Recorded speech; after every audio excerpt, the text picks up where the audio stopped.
Bonjour, vous écoutez Pause Report, le podcast qui décrypte et analyse chaque semaine l'actualité de la voile de compétition.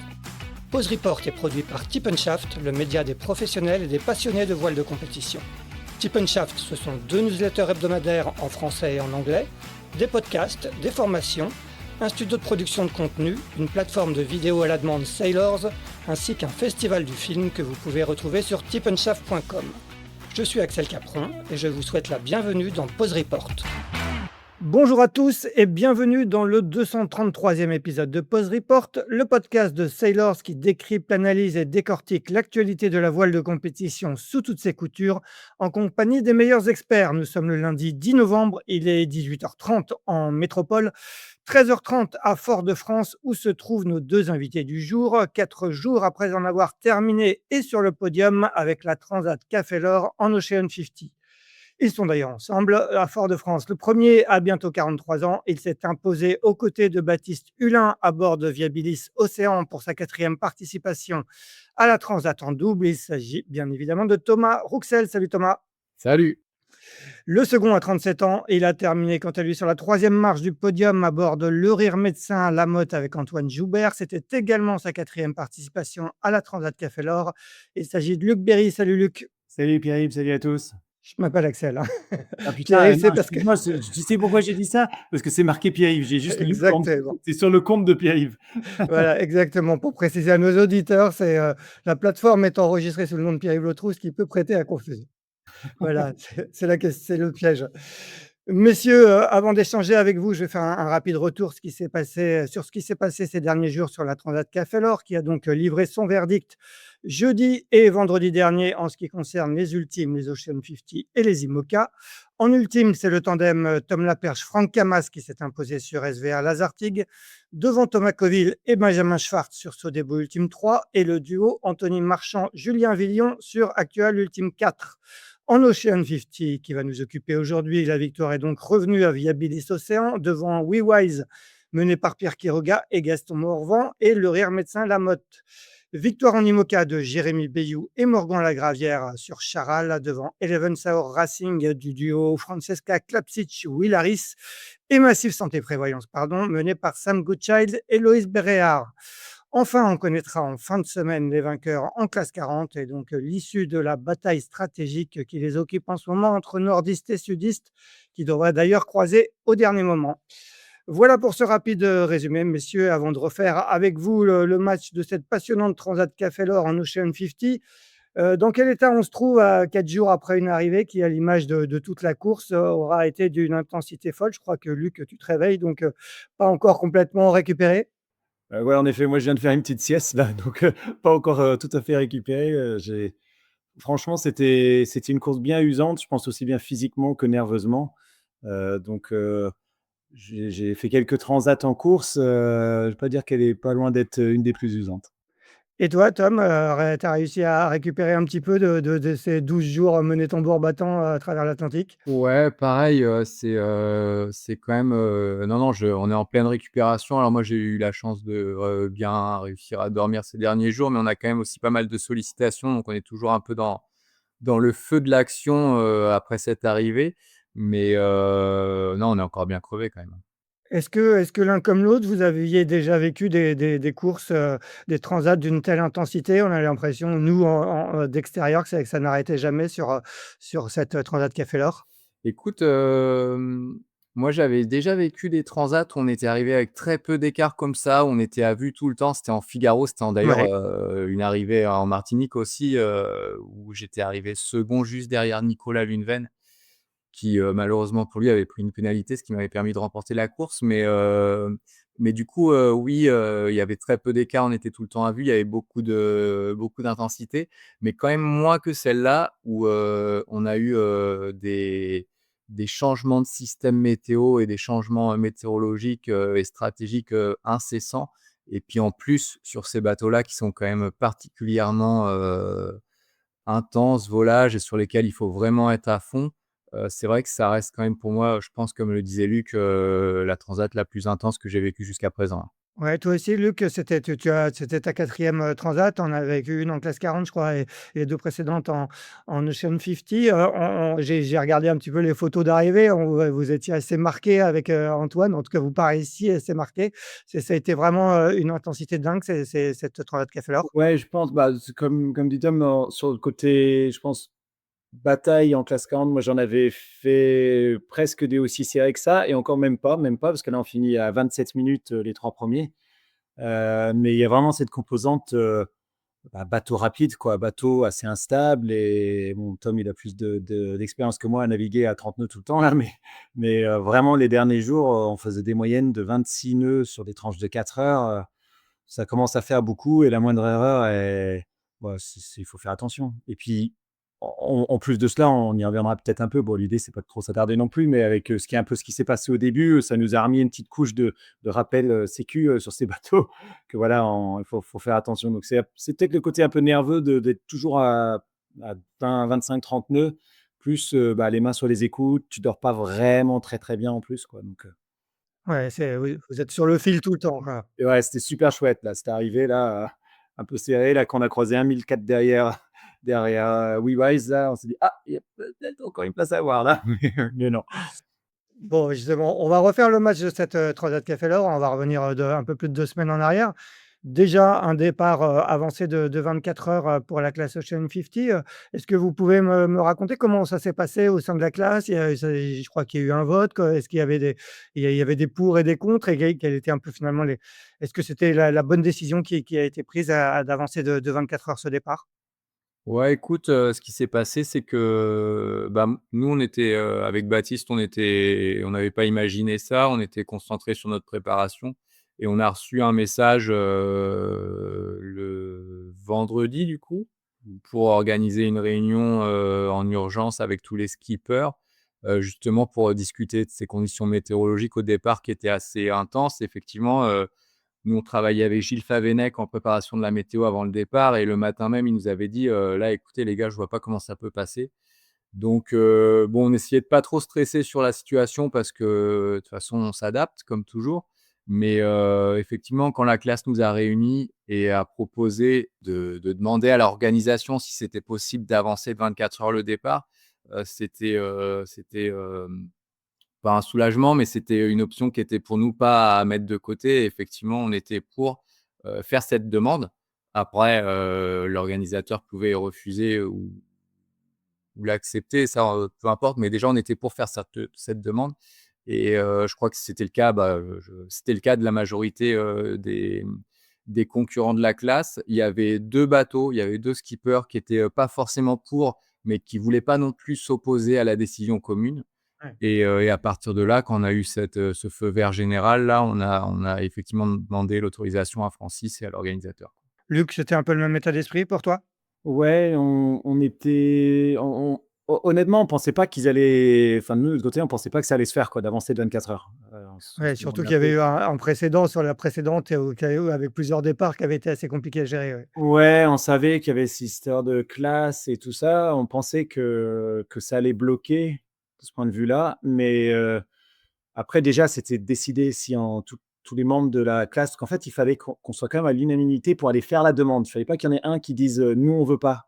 C'est Ouais. pas comme si c'était l'organisateur qui nous proposait, c'était un peu hors des clous et là, comme disait Tommy, il y en avait 2 qui étaient pas forcément pour, mais ils étaient pas à bloquer la demande et à partir du moment où la demande a été faite, il y a eu 2 options qui se sont proposées, soit partir la veille, soit pas partir et en fait, à partir de là, c'était un vote, quoi, mais non, nous, ça nous avait soulagés d'un côté, mais un petit peu mis dans le chamboulé nos programmes aussi parce qu'on Ouais, n'était pas tout à j'imagine, fait ouais. prêts et d'ailleurs, je pense que les 2 qui étaient pas chauds pour y aller, c'était parce qu'ils étaient pas tout à fait prêts. Il y avait des histoires de baptême Ouais, et c'était plus pour l'organisation. Au final, je d'accord. pense que tout le monde est content. On a réussi à avoir des images. Je crois qu'elles ont été diffusées pendant le départ. Après, je n'aime pas trop Ouais, ouais, regarder, mais en tout cas, c'était une bonne décision, je pense. bon, une bonne décision. Après, c'était pas des conditions faciles, hein. Justement, tu parlais d'images, les images du départ, elles sont magnifiques et assez impressionnantes, hein. Vous êtes partis quand même dans des conditions, particulièrement houleuse on va en reparler, mais ce qui s'est passé cette première nuit. Vous, au départ, on va continuer avec toi, Luc. Au départ, donc le samedi 25 octobre, quel est un peu l'état d'esprit au vu des conditions qui s'annoncent, pour cette, manche, hein, qui était vraiment dans des co du il y avait du vent fort, il y avait de la mer, quel était un peu toi, ton état d'esprit? Bah, elle était franchement, ça allait, j'étais pas très tendu. Enfin, les fichiers, ils annonçaient 25, 32, 33, des conditions dans lesquelles on a déjà navigué. Ce qui était un petit peu difficile, c'était, le raz Blanchard, là, où on savait qu'il allait avoir un petit peu pas mal de houle. Mais dans tous les cas, ils annonçaient 1 mètre de moins que le lendemain, ils annonçaient moins de vent. Il y avait ce reaching qui était un petit peu difficile à faire là, Ouais. entre la pointe de Normandie et la pointe bretonne. Sachant que l'édition d'avant, on avait fait un peu le même reaching, mais dans 5 mètres de vagues et que là, ils annonçaient 2,50 m. Donc on s'est dit, «Quoi qu'il arrive, on va réussir à ralentir» et nous, on y allait vraiment en mode, on y va, on fait le dos rond, on réduit la voilure à fond. On a fait un peu le show pour le départ là, on avait 1 riz et J2, mais très vite, nous, on est passé 2 riz et puis même avant de passer le raz Blanchard, on avait déjà mis le J3 et avec objectif de pas aller plus de 15-16 nœuds. Bon, tout le monde n'a pas respecté, n'avait pas le même état d'esprit. Il y en avait qui avaient d'autres plans pour les systèmes météo d'après, qui étaient peut-être d'aller plus vite pour, moins se faire, ramasser par le système météo d'après. Mais nous, en tout cas, c'était notre celui-là. C'était notre objectif. Et toi, Thomas, on sait que Viabilis Océan est réputé pour un bateau assez robuste, hein, plutôt à l'aise dans les conditions de mer et de vent fort. Est-ce que c'était aussi le mot d'ordre, c'était la prudence ou au contraire se dire que c'était peut-être l'occasion d'attaquer un peu? Non, non, non, non, l'idée, c'était vraiment d'être prudent. Effectivement, le fait que le départ ait été avancé, ça nous a déjà rassurés un peu parce que les conditions étaient, comme le disait, Luc, pas dantesques. Maintenant, l'objectif, c'était vraiment d'être prudent. On savait que la course, elle allait, probablement pas se gagner sur cette sortie de Manche, mais par contre, on pouvait complètement la perdre. Non, non, on était vraiment, dans l'idée d'être prudent, sachant qu'effectivement, on avait un bon bateau, donc même en étant prudent, on pouvait, être performant, on passe en tête, devant Cherbourg mais on n'a jamais pris de risque, quoi. Dès qu'il y a eu des rafales un peu fortes, on a pris le deuxième riz. Dès qu'on a commencé à mettre le nez dans le raz Blanchard, on est passé J3 aussi. Non, non, c'est pareil, je pense qu'on a été très prudent là-dessus, hein.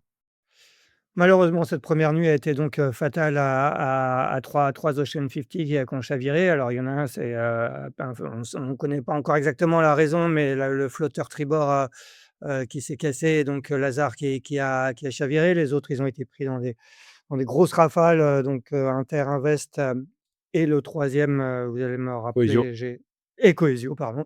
Heureusement, donc tous les marins sont sortis indemnes, les bateaux ont été récupérés. Racontez-nous comment on vit ça de l'intérieur, quand on entend au fur et à mesure, les petits copains qui chavirent. J'imagine que ça refroidit. Racontez-moi comment vous avez l'un comme l'autre vécu ça. On va continuer avec toi, Tam. Ouais, ça refroidit et surtout qu'on était juste à côté, hein, je pense qu'on était vraiment à quelques mètres d'eux et du coup, quand il lance le Médée avec sa VHF portable parce qu'il est retourné, on l'entend, quoi. Ça, c'est et Lazare, hein, tu parles de De Lazare? Lazare, ouais, Ouais. et qui est le premier à chavirer et du coup, ça refroidit clairement. Après, moi, j'avais déjà, en fait, je m'étais déjà préparé un peu à ça sans du tout imaginer que ça puisse arriver, mais là, ma question, en fait, c'était dans quelle mesure on est capable de porter assistance ou d'aider, si quelqu'un chavire, à un moment donné dans la course j'ai malheureusement déjà vécu des histoires comme ça sur d'autres courses en fait, là, dès qu'ils ont appelé, dès qu'ils ont annoncé qu'ils étaient tous les 2 sains et saufs, en bonne santé à bord, bah, à partir de là, nous, on pouvait plus rien faire pour eux. C'est ce que j'ai dit à Baptiste tout de suite, nous, on peut plus rien faire pour eux. L'hélicoptère, il sera sur eux dans un quart d'heure, Ouais. maximum. Il y a pas, voilà, on continue notre course, on y va tranquille. Ça remet quand même un petit coup sur le tranquille. On choque un peu les écoutes, mais voilà, on continue prudemment et puis après, c'est pareil, nous, on était juste à côté d'Inter-Invest quand ils ont chaviré aussi. Après, je pense que, c'est pas, tant les conditions. Je pense qu'on a bien fait de partir la veille. Ce qui était Ouais. vraiment surprenant, c'était l'instabilité. Les Ouais. rafales étaient très, très fortes. Il y avait quasiment 10 nœuds de plus dans les rafales et des variations très élevées de 30 degrés, de l'ordre de 30 degrés. Et ça, c'est effectivement très surprenant et même si, tu es prudent et ben, quand tu prends en plus 10 nœuds avec 30 degrés d'ado, Ouais, le ouais, bien bateau, il sûr. réagit, quoi. C'est Ouais, ouais, inévitable. ouais. Ouais, ouais, il devient presque incontrôlable dans ces conditions, quoi. Ouais, ouais, carrément. Ouais, ouais, c'est du coup, c'est là où il faut être vraiment très, très prudent et il faut naviguer sous toilée parce que tu sais que dans les rafales, ce sera la bonne toile, mais c'est comme ça qu'il faut faire et c'est comme ça que tout le monde quasiment a fait, hein. Ouais. Toi, Luc, quel a été un peu le sentiment à bord? Est-ce qu'on se pose parfois la question et qu'on se dit: «Pourquoi on fait ça?» Quand on voit un, 2 et 3 bateaux qui chavirent, est-ce qu'on se dit, Ah bah, le trio là, ouais, le premier déjà, ça te met un sacré coup, bah, pareil, nous on se demandait un peu comment s'il fallait qu'on fasse quelque chose. J'ai appelé le cross, assez rapidement et parce qu'on était un petit peu derrière à ce moment-là. Demandé si je pouvais m'arrêter, les aider. Ils m'ont dit: «Garde ta VHF allumée, mais faites votre route, quoi». Enfin, ils nous ont dit que ça servait à rien, qu'on allait potentiellement faire le suraccident, quoi, en ouais, essayant de ouais, faire ouais. quelque chose. Donc ils nous ont dit: «Tout est sous contrôle, avancez». Donc déjà, bah, on continue. Et donc nous on était déjà bien réduits, quoi, mais tu relèves encore le petit 10 centimètres qui reste de dérive, tu remets un petit peu de ballast s'il faut parce que, dans le Rabanchard, ça faisait des petits creux un peu intenses quand même.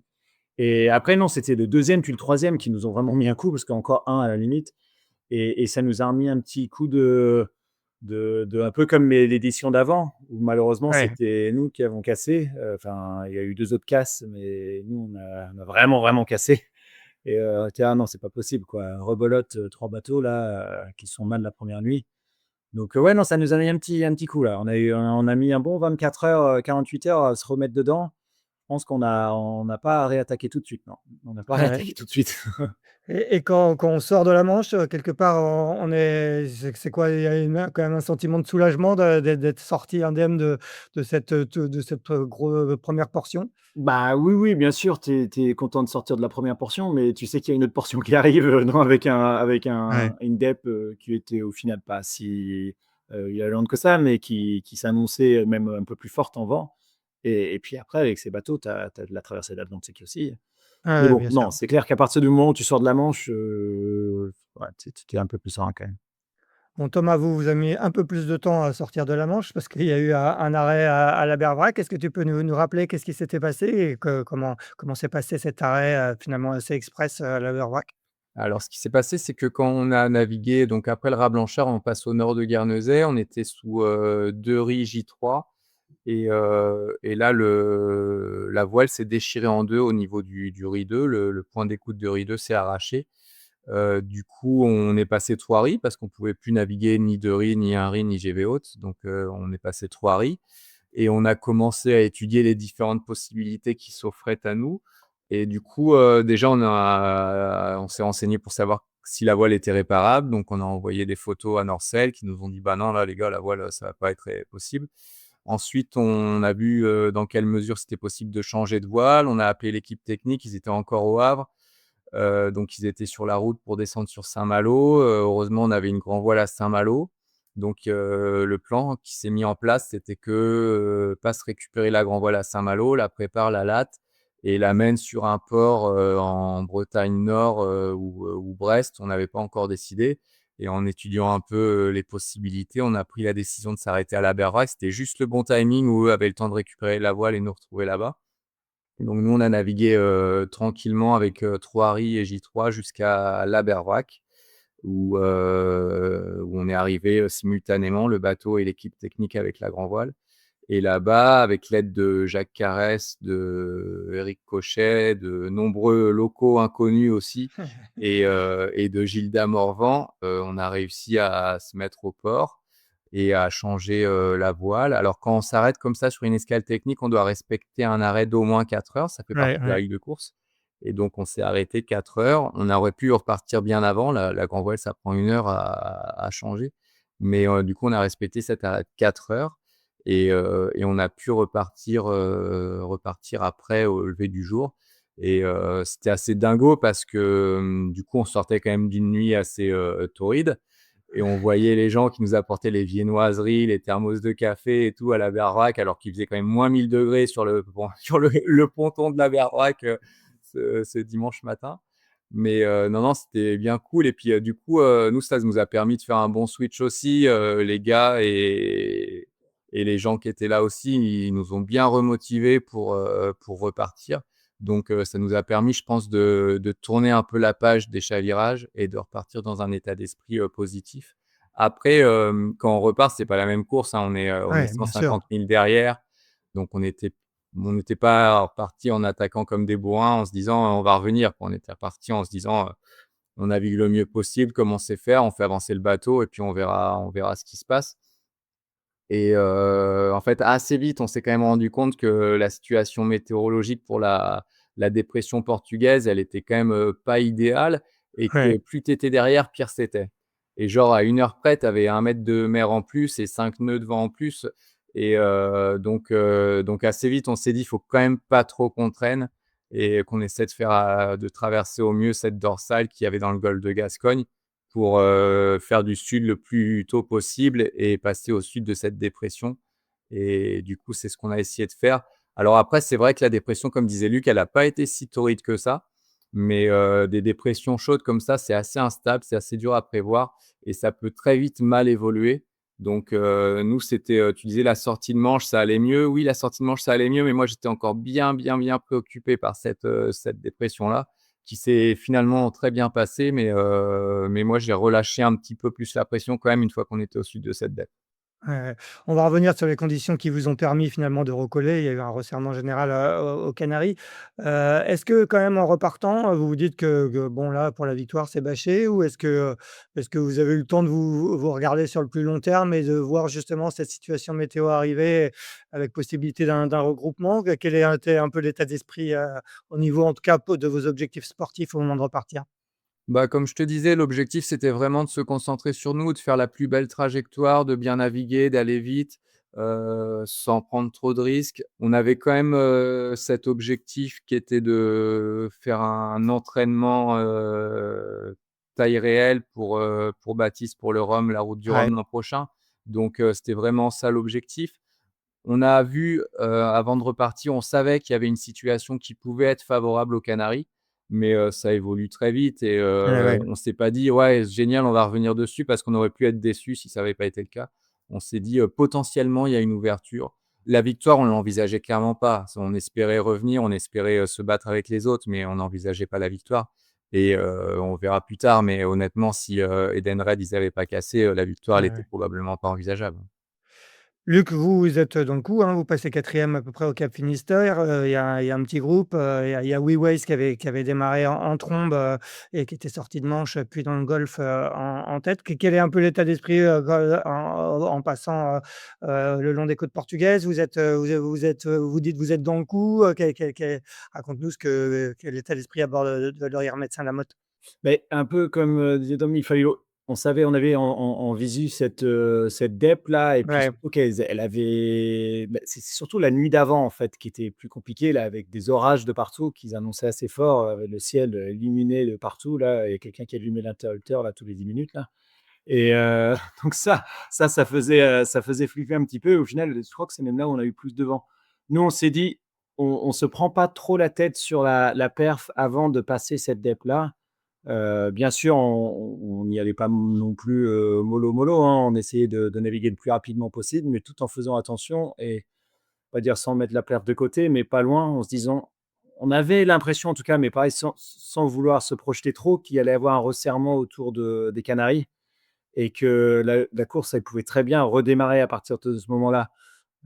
Et donc tout faire pour tout bourriner à ce moment-là, c'était peut-être pas la bonne option. Donc nous, on a plutôt, on est allé tranquillement, mais vite vite quand même, hein, parce qu'il y avait quand même Viabilis qui revenait fort derrière nous, parce que ouais, ouais. et j'ai l'impression qu'ils avaient une trajectoire un peu plus tendue que nous, dans le golfe de Gascogne et voilà. Non, après on en fait, pour rien te cacher, on a à partir du moment où on est arrivé, à la Cap Finistère et qu'on n'a pas réussi à passer ces DEP-là, on a repris le plaisir de naviguer. C'est-à-dire qu'on Ouais, on ouais. se faisait plaisir, on était vraiment bien sur l'eau, on s'est bien amusé, on a vraiment, vraiment fait on s'est fait plaisir.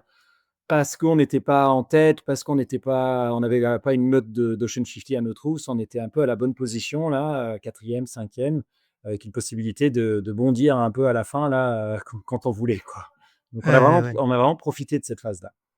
Quel était ton regard à ce moment-là sur le début de course de WeWise, hein, avec Pierre et Gaston qui ont mis le charbon d'entrée, ils ont été assez offensifs? Ouais, bah, entre eux, Edenred, Thibaut, et Viabilis avant qu'ils cachent, je trouvais Ouais. qu'ils y allaient quand même fort. Après, on sait qu'ils ont une capacité dans leur bateau à peut-être passer un petit peu mieux la mer que nous.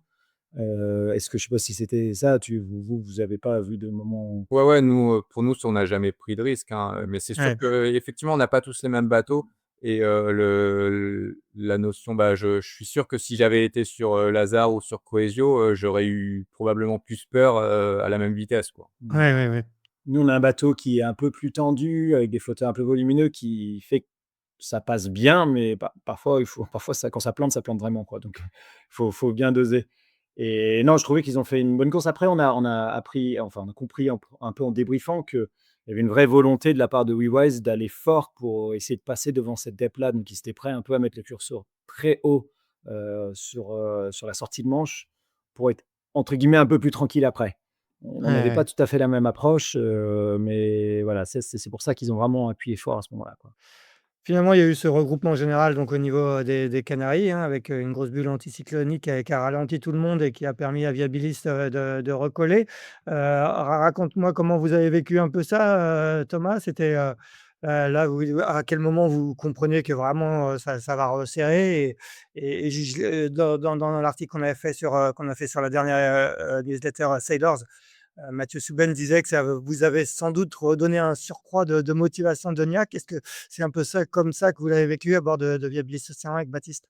Ouais, alors tu sais, Baptiste comme moi, on est quand même des garçons assez stables, au niveau émotionnel Ouais. et du coup, on s'est pas emballé, effectivement, on a suivi, depuis qu'on est reparti, on suivait la météo. On a vu, petit à petit que quand même la zone de Molles aux Canaries allait être compliquée à passer, pour tout le monde et plus on avançait dans le temps, plus, bah, on avait envie de le valider parce que, c'était de plus en plus précis, quoi. Du coup, quand on est arrivé là, bah, on a continué à faire notre chemin. On a c'est vrai que sur la première île, mais les 1ers, avaient pas eu trop de dévance sur Lanzarote non plus. Nous, on n'en a pas eu non plus trop et puis c'est en arrivant à Tenerife, on a vu que là, ça commençait à coller fort et puis du coup, Luc nous a montré là où il fallait pas aller. Ouais, je dis: Merci «Vous, vous Luc. avez pas eu de vent». Nous, on pensait ne pas avoir de dévent et à la sortie de Fuerte, on s'est arrêté net là, au moment d'un passage waypoint. On est resté bloqué 1 heure et demie avec du vent qui allait du sud-ouest au nord-est. Bon, c'était n'importe quoi et là, on voit Viabilis qui nous fond dessus à 18 nœuds, qui s'arrête 5 minutes, 10 minutes disons et qui reprend. Et nous, oh, ça nous a un peu, alors on a beau essayer d'avoir des morales stables, là, à un moment, on se dit: «Qu'est-ce qui se passe là?» Non, non, c'est vrai qu'on a bénéficié quand même d'une situation hyper favorable et effectivement sur le contournement de ce waypoint-là, on savait qu'il fallait passer le plus près possible du waypoint et quand on a vu, Luc et Joubi, qui étaient, à 1 mille à peine du waypoint et qui étaient collés, bah, nous on l'a serré le plus possible et là-dessus merci l'AIS et merci, pour voir leur position et voir où il fallait pas aller, hein. À ce moment-là de la course, Edenred a commencé à prendre le pouvoir. Il a été assez performant, hein. Il a eu des vitesses parfois assez impressionnantes, avec après une stratégie au Cap-Vert où il passe au sud du Cap-Vert, là où vous traversez les îles. Luc, pourquoi ce choix de traverser, d'ailleurs, Thomas, tu m'expliqueras aussi, mais quelle était un peu la stratégie? Est-ce que c'était pour faire différent d'Edenred ou parce que il y avait un coup à tenter? Expliquez-moi un peu. Nous, on voyait après les îles un passage, quand même un peu plus au nord, ça nous faisait presque faire du reaching, mais des angles assez serrés. Donc, en passant dans le sud, ça te faisait quand même vraiment s'éloigner de la route. Même si on dit que comment on appelle ça? Les dévents, enfin les dévents, ils sont quand même beaucoup, beaucoup plus importants que la zone tampon. Et on voyait qu'il y avait toujours un petit peu de vent. Mais là encore, ça jouait pas à grand-chose. Nous, on a failli, on était le 4e ou le 5e à passer là-dedans juste après Wise. On a failli se faire bloquer dans la zone tampon. D'ailleurs, Wise, il a pris un petit peu d'avance à ce moment-là. Ça s'est pas passé à grand-chose pour nous, mais on a réussi à passer, à peu près avec la même troupe. Mais on était assez contents que qu'il y a eu un split et je te cache pas qu'on s'est beaucoup posé de questions. C'était plutôt, Viabilis qui ont ils ont fait le choix parce qu'ils étaient 2e, ils ont splitté, ils Ouais. avaient que 3 bateaux derrière eux qui allaient peut-être pas faire la même chose, c'était presque pour eux le plus difficile quoi, je pense. Raconte-nous Thomas. Ouais, nous, on s'est posé beaucoup de questions. En fait, on a vu que la situation, les dévents déjà, c'était de pire en pire à plus tu passais tard et plus le dévent, sous l'île était prononcé. Donc encore une fois, Edenred, ils y vont, dans une situation pas tant défavorable que ça. Mais nous, on savait que si on suivait le même chemin, on allait beaucoup plus, Ouais, perdre de distance dans les dévents. Et en plus, les dévents des îles du sud du Cap-Vert, comme ça, ils sont monstrueux, quoi. Moi, je suis déjà passé plusieurs fois. Les îles, elles sont hyper hautes et le dévent est vraiment, hyper important et puis il y a pas toute la végétation qu'il y a sur plein d'îles qui te permettent d'avoir des phénomènes, à terre. Là, au Cap-Vert, tu as quand même pas beaucoup ça et donc on était vraiment un peu, craintifs par ce phénomène-là et c'est Baptiste qui me dit: «Mais tiens, mais est-ce qu'on pourrait pas, passer le waypoint?» parce qu'en fait, on avait des waypoints à contourner, mais pas forcément ouais, les îles et il me ouais. dit: «Est-ce qu'on peut pas passer le waypoint et après remonter au près et passer au nord de l'île, quoi?» Je fais: «Ah ouais, mais ça, c'est pas bête du tout» et du coup, les 3 heures après, j'ai regardé, tout en détail.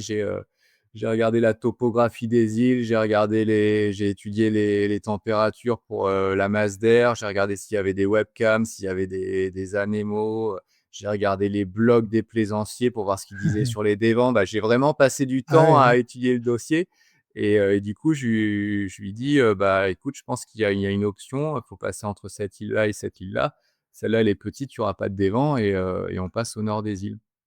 Et puis on a attendu le dernier fichier météo qui sortait juste avant qu'on passe le waypoint et du coup on se décale un peu, on l'offre pas directement au waypoint, mais ouais, dernier fichier météo, il était plutôt, favorable dans ce sens-là aussi et du coup on décide d'y aller.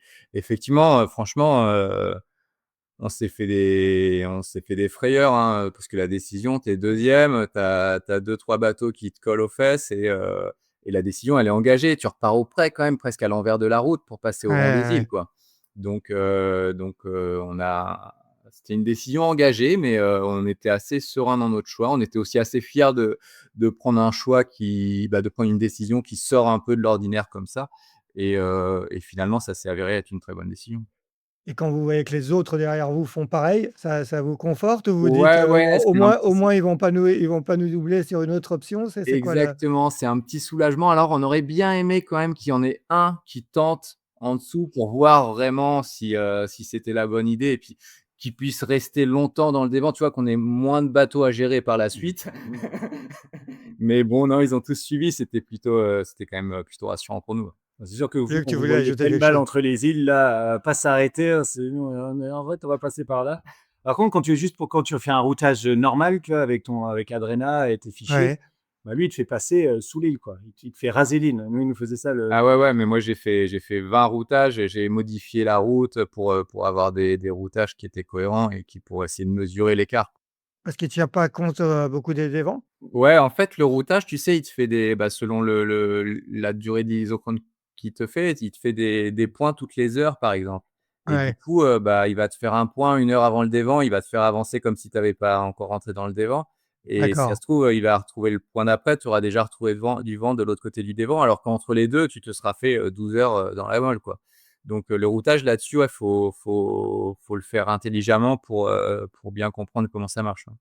Au moment de traverser, de commencer la traversée proprement dite de l'Atlantique, donc entre le Cap-Vert et la Martinique, donc c'est toujours Edenred qui est en tête. Luc, est-ce que quel regard tu as porté sur le potentiel de vitesse d'Edenred? On a l'impression qu'il a souvent été un peu plus vite que le reste de la flotte, bah, ce qui est normal, hein, c'est le dernier bateau mis à l'eau en juillet.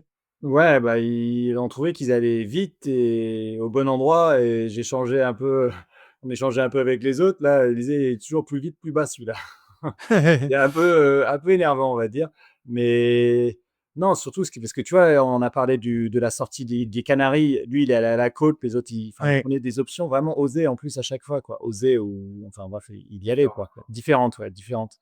Et on avait vraiment l'impression qu'il avait un fond de vitesse qui était assez impressionnant. Alors, est-ce que c'est parce qu'ils étaient dans des phénomènes différents? Nous, on n'a pas vraiment navigué au contact avec eux encore, sauf aux 24 heures ultimes où ils sont clairement partis à pleine balle devant, là, ouais.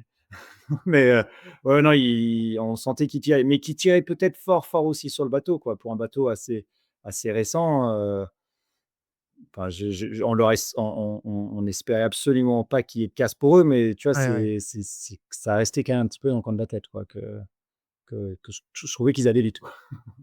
Bon et finalement cette casse, elle survient, à peu près au milieu de la traversée, alors qu'ils ont à peu près une trentaine de milles d'avance sur Viabilis Océan. Quelle est un peu la réaction, à bord, Thomas, à ce moment-là? Quand bon, on se réjouit jamais du malheur des autres, bien évidemment, mais cette avarie, elle vous offre à ce moment-là la position de leader. Quel est un peu, raconte-nous l'état d'esprit à bord? Bah, on est avant tout, déjà on se demande ce qui leur arrive parce qu'on voit des Ouais, pointages, ils sont à 2 nœuds, on se dit: «Non mais là pour être à 2 nœuds, tu des matés quoi», tu vois? C'est, quand même, et puis ça dure un peu donc finalement Baptiste lui envoie un message pour savoir comment ça va quoi et il nous rassure en nous expliquant, qu'ils ont cassé l'outrigger à l'arrière et bon, du coup, voilà, on était déjà rassurés dans un premier temps. Après, forcément déçus pour eux parce qu'ils font une course incroyable depuis le début. Depuis qu'ils ont mis à l'eau, ils ont fait leurs preuves. Bah, ils sont tout le temps rapides, tout le temps devant et puis en plus, Basile et Manu, c'est des gens formidables. Bah, tu vois, c'est des copains donc on était vraiment triste pour eux. Nous, ça nous place en tête. Alors c'était inespéré, hein, vu d'où on revient, on s'imaginait pas ça. Maintenant, effectivement, tu vas pas non plus, ralentir pour, les attendre, quoi. ouais, Surtout bien que sûr. derrière, il y avait du monde. Mais, donc voilà, donc on reste, toujours dans notre course, concentrés, déçus pour eux, mais avec l'objectif de finir, au mieux pour nous, quoi. Et quand on passe de la position du chasseur à celle de chasser, ça change un petit peu l'état d'esprit? Est-ce que quelque part la pression est plus forte tout d'un coup? Parce que, bon, vous êtes devant, hein, donc c'est vous les plus proches de l'arrivée. Est-ce que ça change quelque chose dans l'état d'esprit? Non, je crois pas. En fait, nous, on a bien échangé avec Baptiste là-dessus. Les alizés, c'est quand même des vents qui sont, pas forcément encore, très bien, prévus au niveau météorologique. Donc, en plus avec le phénomène de nuages, de grains et tout, on savait qu'il allait encore se passer 1000 trucs. Nous, on voulait continuer à travailler nos trajectoires et nos choix météo en fonction de ce qu'on pense nous, pas forcément de ce que font les bateaux autour et on du coup, c'est pas parce qu'on s'est retrouvés en tête qu'on s'est dit: «Tiens, on va se mettre à marquer, les adversaires, quoi». Donc non, non, ça a pas trop changé l'état d'esprit, je crois pas, non. Luc, vous, à ce moment-là, vous êtes, voilà, donc il y a un petit groupe, donc Viabilis est en tête, vous êtes une quarantaine, cinquantaine de milles derrière. Il y a, vous croisez avec WeWays, vous croisez avec Solidaire en peloton. Quelle est un peu la stratégie que vous essayez à ce moment-là à ce moment d'élaborer? Est-ce que quand vous il reste, je sais pas 1 500 milles jusqu'à Fort-de-France, comment on réfléchit à bord de Rire Médecin Lamotte à ce moment-là de la course? Alors, en fait, déjà à partir du regroupement après les Canaries, on s'est déjà bien remis dans la course à la perf, en tentant un peu des coups, en vraiment soignant la vitesse et les trajectoires. Je dis pas qu'on les faisait pas avant, mais on était quand même plus à 120 de la motivation qu'avant, où on était un petit peu les pieds sur le frein. Et là, on a réussi à revenir un peu dans le paquet. Et quand Edenred il a cassé, alors déjà, on était dégoûtés pour eux. Enfin, on était vraiment déçus pour eux parce qu'on trouvait qu'ils, pour des jeunes skippers en multicoque, parce qu'ils n'ont pas non plus des mois et des mois d'expérience sur ces bateaux, même si Manu, il a fait pas mal d'orma et tout ça, et que Basile a ça dans le sang, on va dire. On était quand même, enfin, vraiment, vraiment impressionnés par ce qu'il faisait, donc bien député. Par contre, à partir du moment où on s'est dit, il y a peut-être quelque chose à aller faire d'un point de vue podium, on s'est dit, ce serait vraiment dommage de ne pas au moins pousser à 150% pour essayer d'arriver là. Et là, on a vraiment augmenté notre niveau de jeu surtout sur la vitesse du bateau sans prendre de risques, mais tout en naviguant un petit peu plus vite. Et en fait, on a réussi à revenir un peu dans le paquet. Alors, je pense qu'on a peut-être un peu plus de vent par moment, mais on s'est vraiment remis dans le match d'un point de vue vitesse, quoi. Et pareil, en soignant la trajectoire, en faisant tous les jibes quand il fallait avec les refus et les ados des nuages. Mais on s'est dit qu'il y avait peut-être une possibilité de faire podium et c'était maintenant ou jamais avec ce bateau de 2009. Peut-être lui laisser une dernière chance de faire un podium sur une grande course. Ouais, on rappelle, un Plan Verdier de 2009 qui a gagné d'ailleurs 2 fois la Transat, je crois, avec, Yves Le Blévec et Seb Mmh. Bennuar une première fois, Ouais. Seb Rogue et Mathieu Souben, en 2021. Est-ce que justement, tu parlais de faire podium, mais est-ce qu'à un moment avec Antoine, vous êtes même, pris à rêver de victoire? On rêvait de pas grand-chose. On rêvait de faire une belle course, on rêvait d'arriver de l'autre côté et tout ça, c'était des cerises sur le gâteau. On savait que Vébis avait un petit plus par rapport à nous en vitesse, mais que les Ouais, autres, on arrivait à bien les tenir et on avait vraiment envie de rendre une belle copie, tout en allant vite, quoi. Et c'est ce qui m'a le plus impressionné, c'était une fois qu'on était tous dans ces alizés-là de 15-20 nœuds, et une mer plutôt maniable. C'était de voir les deltas de vitesse, ils étaient extrêmement faibles, quoi, ouais, entre ouais. les différents bateaux. Alors qu'on avait, 3-4 archis différents, enfin 3 archis, enfin 3 types de bateaux différents, de générations allant de 2009 à 2025, Ouais. et même si Edenred, on le trouvait un petit peu au-dessus, et Thibaut aussi. Thibaut, solidaire en peloton, quand on était côte à côte, ils allaient quand même toujours un petit peu plus bas que nous. Mais on arrivait quand même à tenir la cadence et ça, Ouais, ça ouais. nous a fait plaisir parce que du coup, on a pu jouer. On a pu jouer, on a pu faire de la stratégie, de la tactique et c'est ça qui est top. Bon, à la fin, il a fallu, jeter les dernières cartes. Tom, raconte-nous un peu, donc il y a eu un peu d'écart de trajectoire, hein. Vous êtes restés sur une trajectoire un peu sud, là où Wise a plutôt suivi une trajectoire nord. Luc, vous étiez plutôt en médian entre les 2. C'était à quel moment, vous êtes décidés, sur cette trajectoire, Tom? Et à quel moment raconte-moi un peu comment vous avez pris votre décision? Bah, nous, en fait, de 2-3 jours avant l'arrivée, là, on a quand même, une quarantaine de milles d'avance sur le deuxième, Ouais, quelque chose comme ça et en fait, on voit, la veille au soir, je vois une cellule, nuageuse sur la route, je me dis: «Waouh, ça, c'est quand même pas terrible, j'aimerais bien l'éviter». L'éviter, c'est des trucs qui font 100 kilomètres de diamètre, hein, donc c'est quand même, l'éviter, c'est quand même un dossier. Et en même temps, tu sais pas trop ce que c'est parce que des fois les nuages, bah, ça se passe bien, il se passe rien. Des fois, il y a plus de vent et des fois, bah, il y a moins de vent. Et donc on était vraiment, moi ça m'a un peu, préoccupé. On a discuté pas mal avec Baptiste de la situation à faire et finalement on décide de y aller en se disant que, bah, en privilégiant quand même, le nord du nuage en espérant qu'il y ait un peu pas trop de môle dessous et en se disant que de toute façon, les autres, ils étaient dans l'axe derrière donc si on allait galérer, ils allaient peut-être, probablement galérer aussi et finalement ça s'est mal passé, on perd toute notre avance, et le matin quand le vent commence à rentrer et ben, on se retrouve, égalitaire en distance au but avec WeWise et là, juste quand on commence à retoucher du vent, on a un impact sur le safran central et on casse, une pièce du système de barre. Donc on est obligé de s'arrêter une demi-heure vent arrière pour, modifier, bah, pour changer remplacer la pièce. Donc là, on a eu quand même une nuit un peu compliquée, et du coup, on se retrouve à repartir, derrière avec une position un peu dans le sud. Mais du coup, moralement, c'était un peu compliqué et on a beau être stable émotionnellement, il y a quand même des petits hauts et des petits d'accord. bas et du coup, donc voilà, donc on se retrouve, là, à 24 heures de l'arrivée, quasiment au contact avec, WeWise et Rire Lamotte, Rire Médecin et Thibaut et du coup, on regarde bien la situation, en fait, la situation, elle était, les routages, des fois, ils t'envoyaient au nord, des fois, ils t'envoyaient au sud et nous, ce qu'on met en haut de la pile, c'était la stabilité de l'air déjà parce que justement, on venait de Ouais, recevoir avec les grains, on voulait éviter que ça se reproduise. Donc on voyait qu'il y avait un petit peu plus de grains, sur les fichiers, sur le nord du parcours. Le 2e, point qu'on mettait en haut de la pile, c'était la force du vent et ça, c'est pareil, il y avait toujours un peu plus de pression au sud qu'au ouais. nord. Et après les autres points étaient moins importants, mais ça allait plutôt dans le bon sens. Il y avait, le courant, il y avait la direction. Alors la direction, comme, les fichiers, ils variaient beaucoup d'un run à l'autre, on a décidé de mettre ça de côté et le seul point, en fait, qui était un peu négatif, c'était, les sargasses potentiellement, où, Ouais. on se dit que dans le sud, il pouvait y en avoir beaucoup plus et que même si les bateaux vont vite, on n'est pas trop impacté. Je pense que si tu tombes dans vraiment un gros, gros bloc, ça peut quand même t'arrêter. Et une fois qu'on a fait la liste de tout ça, bah, on se dit: «Bon, bah, là, voilà, on veut aller au sud, c'est sûr et maintenant on l'exploite à fond». Et du coup, c'est ce qu'on a essayé de faire, aller se caler sur la ley line.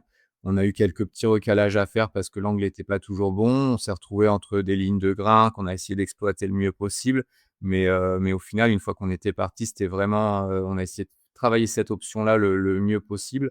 On était 10 000 derrière ou 15 000 derrière, WeWise au classement et on s'est dit, on finira sûrement Non, deuxième, tu vois? ouais, On n'avait pas en tête qu'on réussirait à les battre, mais dans tous les cas, on s'est dit: «Bah, voilà, nous, on est là, on veut vraiment travailler cette option-là». Les bateaux derrière, ils étaient plutôt sur une route sud aussi, donc nous, ça nous rassurait un peu et c'est ce qu'on a fait jusqu'à la fin après, à bord, on n'a pas fait de calcul, savoir si ça allait passer, si ça allait pas passer. On a joué l'option ouais. jusqu'au bout et c'est vraiment en arrivant sur la Martinique je pense, on voyait la Martinique, on était à 10 000 où là, on a regardé précisément où était, WeWise et là, c'est là où Baptiste m'a dit: «Bah, là, On ils vont croise croiser devant. derrière, quoi». Ouais, Et donc là, on fait: «Ouh et ils vont croiser combien derrière s'il y a encore des devants?» «Ah, ils vont croiser 10 000 derrière». «Ah, c'est bien ça!» et toi, Luc, raconte-moi comment vous avez vécu ces 24 dernières heures et un peu quelle était la Bah, en stratégie fait, à bord? ce qui est assez, il y a quand même un truc qui a vachement changé, dans notre sport là, c'est cette fameuse, petite boîte là à l'arrière là, qui donne accès à internet, comme si tu étais à la maison. Ouais, Donc bah, le point plus, c'est que, bah, tu peux avoir Windy ouvert avec les grains et tu vois, qui passe dans quel grain et on peut faire ce qu'on appelle surfer les grains, quoi. Donc parfois, tu prends des bascules de vent de 30 degrés mais parfois, c'est le bateau d'à côté qui l'a et pas nous. Et on avait un peu d'avance sur Thibaut, mais à un moment, il a pris une droite qui a duré, toute la nuit. L'avance nous a fondu dessus, donc là, c'était voilà et après l'autre, partie de ça, c'est que même si on essaye de pas trop l'être, même on s'interdisait un peu de le faire, c'est qu'on est un peu sur les réseaux, quoi. On regarde un peu ce qui se passe sur les autres bateaux. ouais, Et il y avait une vidéo qui ouais, m'a un peu marqué de Thibaut parce que là, c'était 1 ou 2-3 jours avant et il dit, «On est tous regroupés, n'importe quoi peut arriver, là les casses machin». On a vu à l'image d'Edenred et cette nuit-là, lui, il casse son hook de Génac, sa voile tombe dans l'eau, il a dû perdre 20 000, 30 000, je sais plus dans la nuit. Donc on a fait: «Ah alors, ça nous embêtait pour lui», mais on s'est dit: «Bon, nous, ça nous fait un petit matelas d'avance, mais attention, ça la course n'est pas finie». Et la nuit d'après, c'était à notre tour. C'est à notre tour de faire, tomber le Génac dans l'eau et avec pareil, hook cassé et là on fait: «Ah bon, on n'est pas prêt» et bah, on s'en est plutôt bien tiré, tabac, tu es obligé de monter au mât, changer le hook, changer la pièce, envoyer la voile. Ça va te prendre une demi heure, une heure, mais une demi heure, une heure quand les autres ils sont à 30 nœuds, et que toi tu es à 10-12, ça fait vite des écarts et en fait, toute cette dernière journée, on avait plein de petites choses qui cassaient, plein de lashings à droite et à gauche, de GV, des coups de enfin et on se disait: «Mais en fait, on va jamais y arriver». Tout le bateau va se désintégrer juste à l'arrivée donc c'était un petit peu stressant parce qu'une fois que tu as pris goût à cette troisième place, tu as pas vraiment envie de la lâcher, quoi. Donc c'est c'était clair. presque c'est franchement pour nous, c'était la dernière journée la plus stressante. Mais cette dernière journée à l'approche là où, bah, ça passait un peu par le haut, nous on avait visé ça parce que les fichiers disaient ça et il y a une mise à jour des fichiers et on s'est dit: «Mais non, en fait, ça passe par le sud maintenant» et on voyait Levilis et Thibaut qui étaient repassés par en dessous. Donc on a accepté de recroiser, chose peut-être que WeWise aurait dû faire, je sais pas. Ouais, Lui, en fait, il a voulu aller à fond dans son option. Nous, on a un peu décidé d'accepter, notre perte et de retourner contact avec Thibaut et essayer de marquer jusqu'à l'arrivée, quoi. Et c'est ce qu'on ouais, a sur le fait et ça podium, a ouais, tenu et ouais. du en effet, WeWise, en arrivant sur Martinique, il a croisé 1 500 devant nous Ouais, et Viabilis à 9 000, je crois, un truc comme ça. Enfin, on s'est tous retrouvés ouais, là, on comprenait pas, on croyait qu'il était coincé dans une, DCP. DCP, c'est les zones de ouais, pêche. ouais, À un moment, d'accord. on le revoit à l'AIS, on fait: «Mais attends, c'est pas possible, il doit être coincé dans quelque chose. C'est pas possible qu'il soit passé de 30 à 2 000 là, en l'espace d'1 heure et demie». On rappelle, hein, à l'arrivée, finalement 17 minutes d'avance, pour, Viabilis, Océan sur WeWise, 27 sur, le Rire Médecin Lamotte et seulement moins de 45, sur Solidaire en peloton, ce qui est quand même, assez dingue. Alors raconte-nous un petit peu, Thomas, les sentiments, quand vous coupez la ligne et quelle saveur elle a pour toi cette victoire? Tu as dit, tu as gagné une transat en solitaire, la Bénodet Martinique, tu en as parlé tout à l'heure, mais quelle saveur elle a celle-là, dans ton parcours? Bah, en passant la ligne, c'est un soulagement énorme parce qu'on était sous pression, entre, l'intensité de la course, elle était dingue entre les changements météo où tu es tout le temps en train de réfléchir au prochain, entre, les bateaux où faut être dessus et où, naviguer à 30 nœuds, 25-30 nœuds sur des bateaux comme ça c'est quand même, ça demande, un niveau d'attention qui est quand même très, très élevé et avec là, en plus, la compétitivité des autres bateaux autour qui te mettent tous la pression. Honnêtement, la pression sur les 12 jours de course, elle était monstrueuse et donc forcément, quand tu passes la ligne, c'est un soulagement qui est juste, incroyable. Tu as juste envie de t'effondrer, aller te poser dans le fond de ton bateau et dormir pendant 10 heures, quoi. Mais bon, il y a encore un peu de boulot et du coup, non, pour moi, franchement, c'est le couronnement de tout ce que j'ai entrepris depuis 20 ans. Quand je gagne en Figaro, je gagne déjà, j'arrive deuxième, je passe la ligne Ouais, d'arrivée deuxième ouais.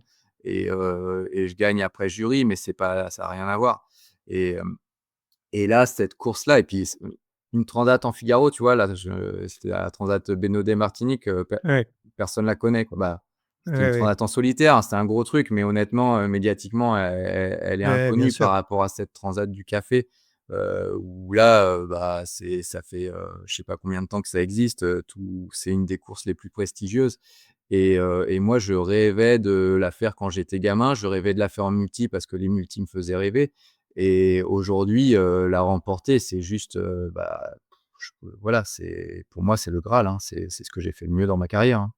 Ouais.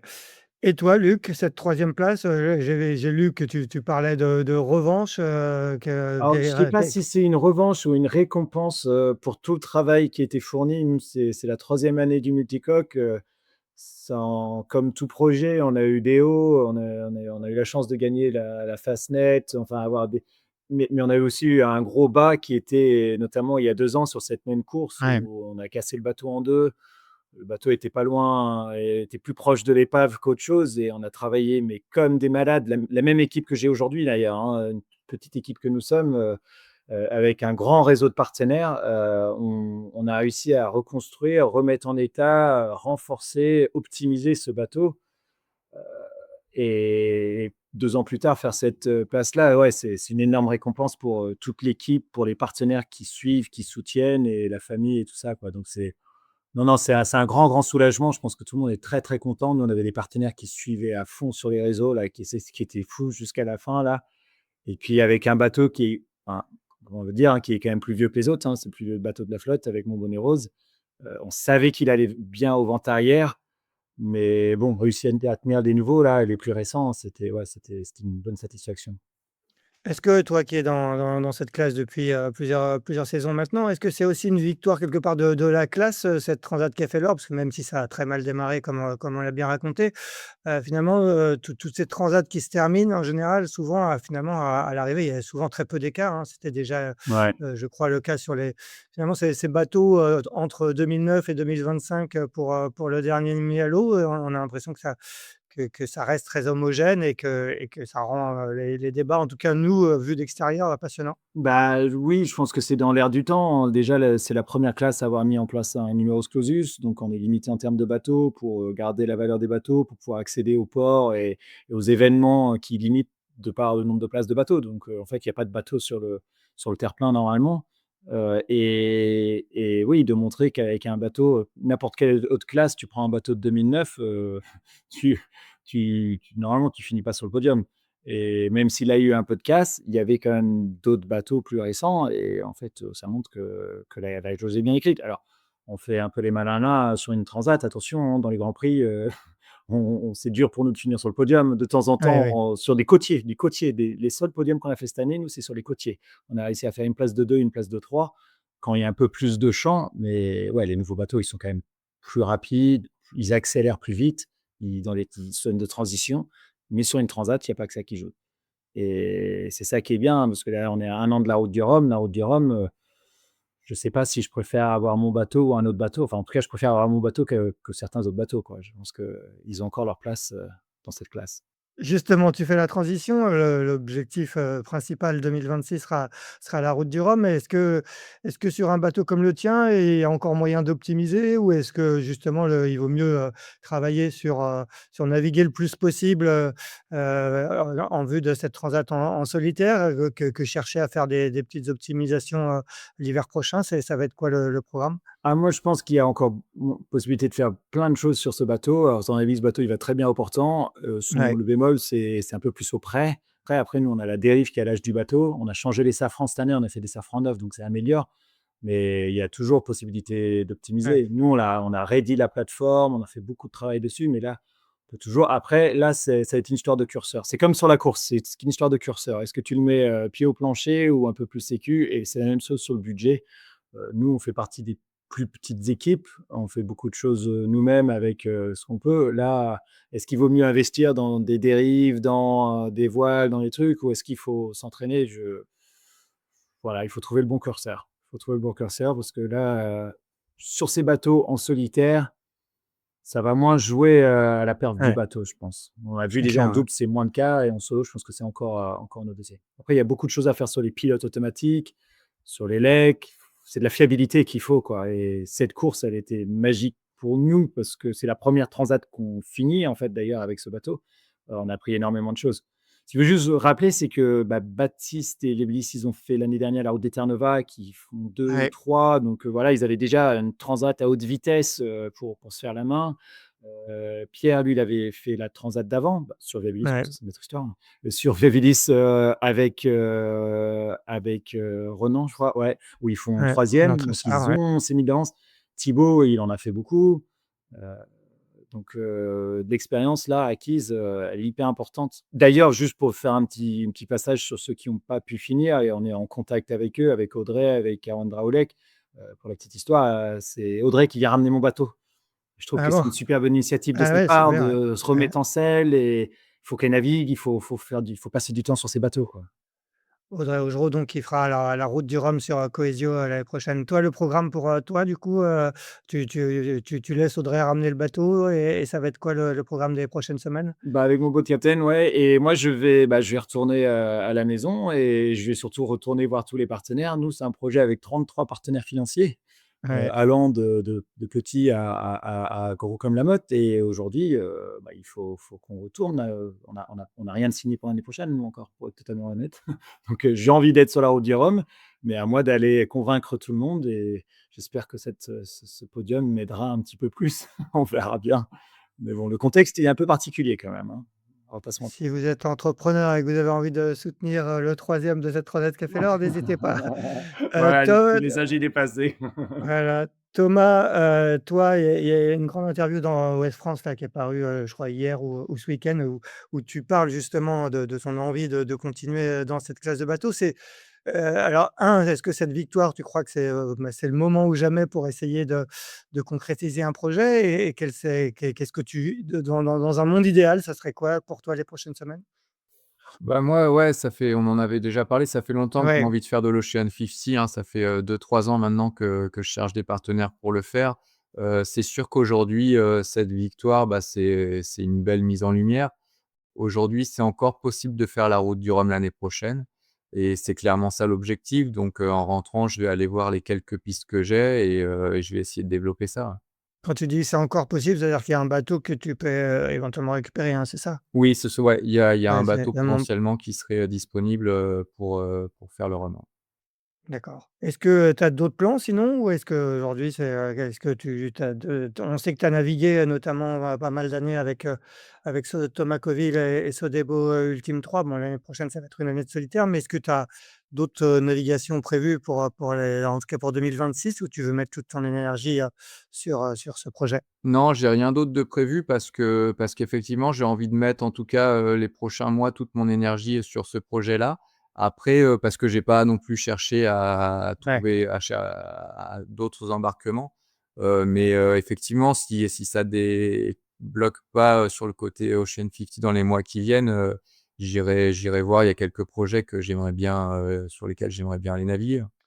Eh bien, très bien. Et le programme pour toi, c'est retour, toi, tu rentres pas par la mer, tu laisses, l'équipe, de Baptiste ramener Viabilis Océan? Ouais, exactement, il va Ouais. faire un peu de faux double et peut-être même un peu de vrai solitaire sur la fin pour se préparer pour le Rhum et moi, voilà, je lui ai quand même délivré beaucoup de choses. Tout ce que j'ai pu, en tout cas, j'ai essayé de lui délivrer, pendant ces 12 jours de transat en double et du coup, voilà, Ouais. ça va être, retour à la maison en avion et démarche de partenaire potentiel.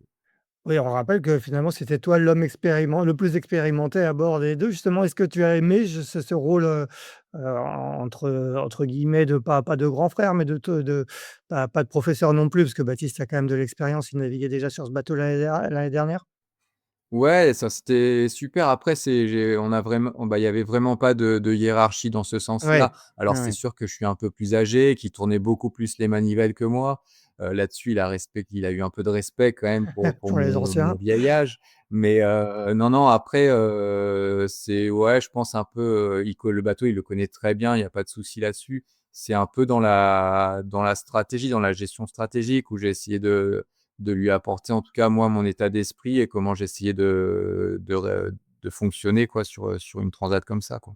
Un tout dernier mot, Luc, sur cette transat qui a fait l'heure, hein, on l'a dit plusieurs fois, il y avait pas de routage extérieur. Est-ce que ça a changé beaucoup de choses, pendant votre fonctionnement on avait commencé cet épisode en parlant d'intensité de cette transat. Est-ce que ça a rajouté de l'intensité?